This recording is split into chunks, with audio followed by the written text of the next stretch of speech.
how to prepare for USMLE exam. You may already know about this saying, not to prepare is preparing to fail. And that is true for a lot of things, but especially true for USMLE. You can't believe how many people who reach me when they have issue with studying for USMLE. They said that they have been studying for months or even years sometimes. They have done UWorld twice. They go through first 8 maybe 3 times. They put a lot of notes and annotation in the first 8, but they just don't seem to improve. They get confused, a lot of gap of knowledge everywhere. They just lost and don't know what else to do in order for them to pass this exam. Feels like it's an impossible task for them to pass. The worst thing is that you feel stuck in the same phase in your life, but the thing is time doesn't stop, time keeps moving. So people around you start noticing and then wondering, are you still going for the US residency? Are you still going to take the exam, or what's actually happening? And that leads to a frustration, depression, despair, and all of those. This is all stemmed from not preparing properly and not having a clear plan on how to tackle this exam. Now, there are a lot of things that you need to prepare when you want to take the USMLE, but for today's video, I'm going to give you 5 main essential things that you need to prepare and plan before you start studying for it. So let's unpack.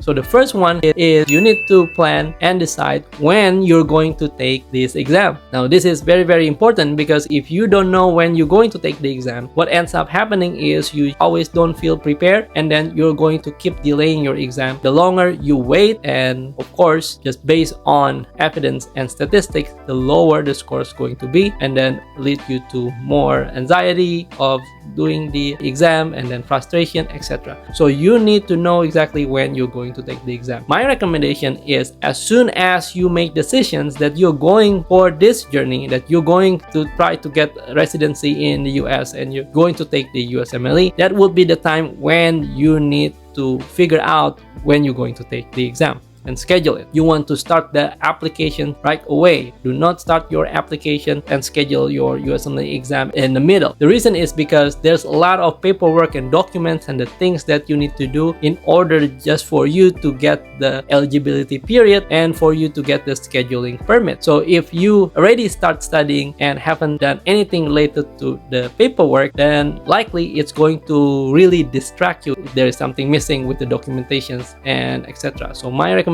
is, just once you decide that you're going for this journey, just start the application and then decide when you're going to take the exam. Now, the second thing to prepare is to prepare your resources. I've discussed this in my evidence-based learning methods in USMLE. One of the key evidence-based that lead to high score is minimal resource. So you cannot have all the resources and study them. You need to choose your resources carefully. Keep your resource minimal and master it. That would lead you to a higher score. Now, there are so many resources out there. So how are you going to choose? Well, let me tell you one main factors, although there are so many factors that lead you to choose a resource, but the main factors for you to choose your resource is going to be credibility and track record. What do I mean by that? What I mean is that the resource has gone through a test of time and statistically shown that students that use the resource manage to achieve high score. So based on that, the go-to resource would be the standard Boards and Beyond, UWorld First Aid Diploma. What about the other resources? Well, they are all good resources, but a lot of them has not gone through the test of time and credibility and track record. This is the factor that actually the reason why UWorld is still the #1 resource for USMLE. I'm not saying that AMBOSS is not a good resource. It's just UWorld has gone through a longer test of time and then evidently managed to show that students that use the resource able to achieve high score. Now we move on to the third thing. So the third one you need to prepare is your day-to-day framework. Basically, you need to know exactly what you're going to do day to day when you're studying for the USMLE exam. If you don't have a clear plan on what you're going to do on day to day, what ends up happening is like this. So one day you feel like you want to study cardiology and you watch some YouTube videos, and then you go through, there is some channel that gives you UWorld questions, and then you do some of the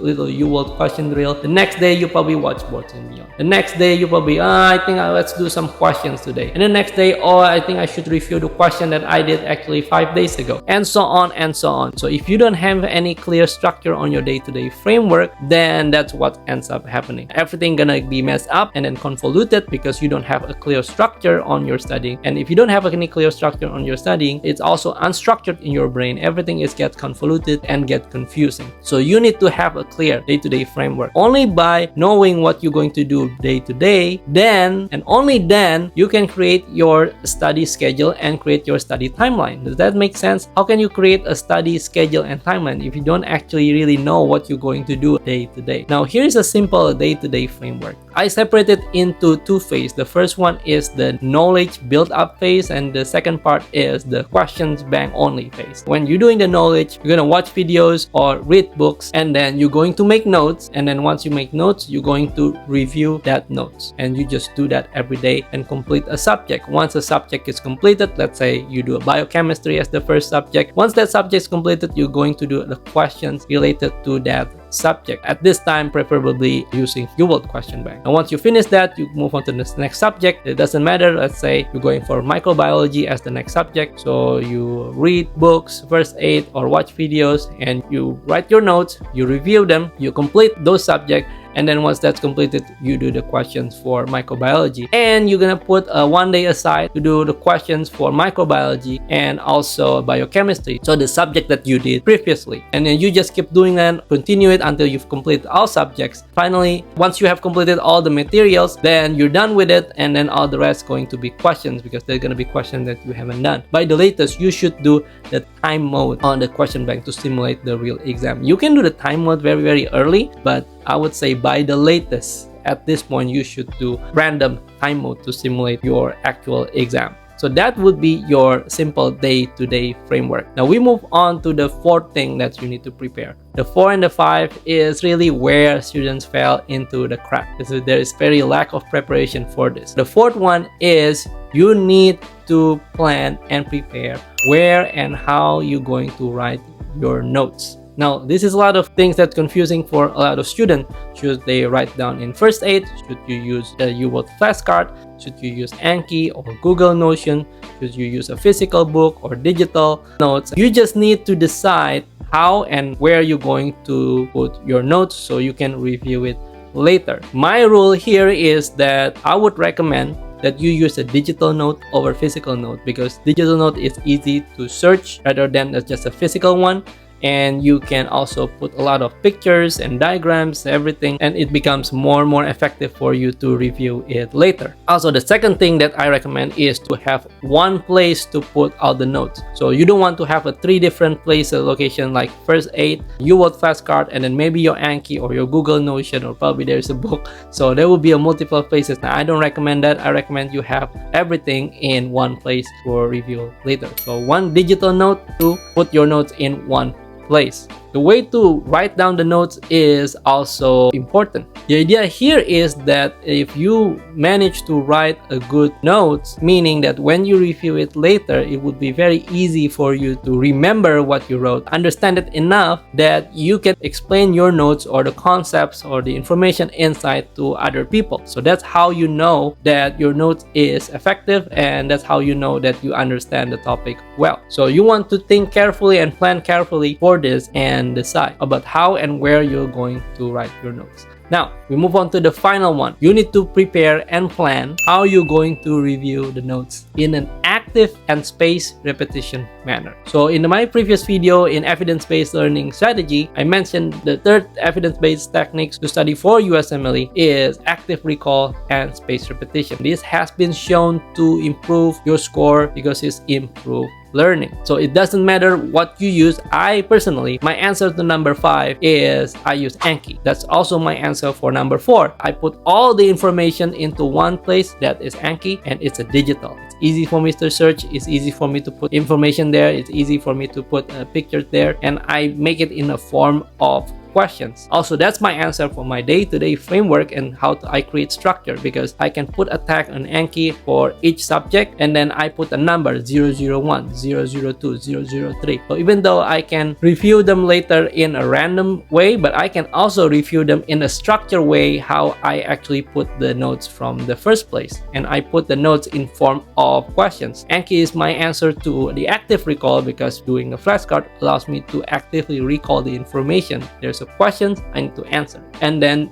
Anki has spaced repetition algorithm, which always target my weakness, because the one that I tend to forget will be the one that I review it more often. Not only subject wise, but also topic wise. And not only topic wise, but very specific spot of that particular subject that I'm weak at, that I've been repeated over and over again. If I'm weak on that particular one, for example, I'm good in overall biochemistry, but I keep forgetting about the Angelman syndrome, for example, and the Anki algorithm, because I don't remember it really well, it will show up more often. So really, in that particular part that I'm weak at, is being repeated more and allow me to always keep attacking my weakness. So that is my answer for my active recall spaced repetition. I understand that some people don't like to do Anki, some people don't like to do a flashcard, but you still have to do an active recall in your study. You still have to do a spaced repetition, because this is going to be the thing that will improve your score based on the evidence. On my session with Dr. Ujwal Soni, he didn't use any flashcard, but he did his active recall. His answer of the active recall